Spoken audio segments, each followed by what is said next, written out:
Hi friends, అందరు ఎలా ఉన్నారు? నేను మార్నింగ్ ఒక వీడియో చేశా కదా, అందులో రెడ్ గుడ్డుకున్న పవర్ ఏంటి, అసలు బిగ్ బాస్ గేట్లు ఎందుకు ఓపెన్ చేశాడు, అసలు ఈ అభయ్ని ఎందుకు తొలగించాడు, అలాగే అభయ్ మిగతా కంటెస్టెంట్స్లో చీప్స్గా ఎంతమంది సెలెక్ట్ చేసుకున్నారనేది ఈ వీడియోలో చెప్తాను మీకు.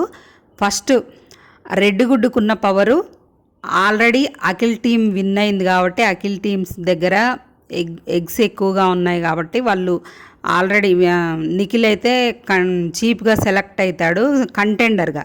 చీప్గా కాదు, కంటెండర్గా. రెడ్ గుడ్డుకున్న పవర్ ఏంటంటే వాళ్ళ టీంలో నుండి ఇంకొకరిని సెలెక్ట్ చేసుకోవాలన్నమాట, ఇంకొక కంటెండర్ అనమాట, ఇంకొక కంటెండర్గా సెలెక్ట్ చేసుకోవాలి. అలాగే అభయ్ని ఓడిపోయారు కాబట్టి అభయ్ని తీసేశారు. తర్వాత వాళ్ళ టీంలో నుండి ముగ్గురిని కంటెండర్గా సెలెక్ట్ చేసుకోమంటాడు బిగ్ బాస్.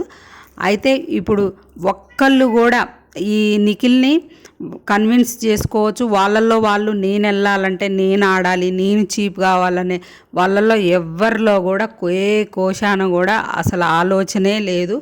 కేర్లెస్గా నాకు చీపే కదా, దానికి ఇమ్యూనిటీ కూడా లేదు కానీ లైట్ తీసుకుంటున్నారు, అసలు డిస్కషనే చేయట్లేదు.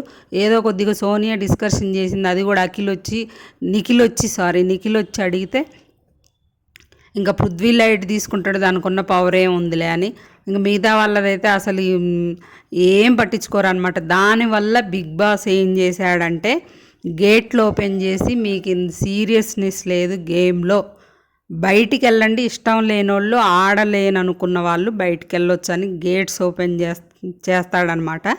అంతేకాకుండా కంటెండర్స్గా సెలెక్ట్ చేసి వాళ్ళకు ఒక టాస్క్ పెట్టడం కాదు, లేకపోతే ఇంటి సభ్యుల ద్వారానే వాళ్ళకి ఒక్కల్ని ఆ నలుగురు ఎంచుకున్న తర్వాత నలుగురిలో ఒక్కల్ని సెలెక్ట్ చేసుకోవడం కానీ, రెండు టీములు కదా, ఆల్రెడీ ఒక టీంకి నిఖిల్ ఉంటాడో మరి, లేదా నిఖిల్ని కూడా కలిపి నలుగురిని కలిపి నలుగురిలో ఒక్కల్ని సెలెక్ట్ చేసుకోమంటారో, ఏం ట్విస్ట్ ఇస్తాడో బిగ్ బాస్ రేపు చెప్తాను మళ్ళీ ఒక వీడియోలో. మన వీడియో నచ్చితే లైక్ చేయండి, ఫ్రెండ్స్కి షేర్ చేయండి. ఇలానే హౌస్లో జరిగే అప్డేట్స్ అన్ని ముందుగానే మీకు వీడియో ద్వారా అందిస్తాను.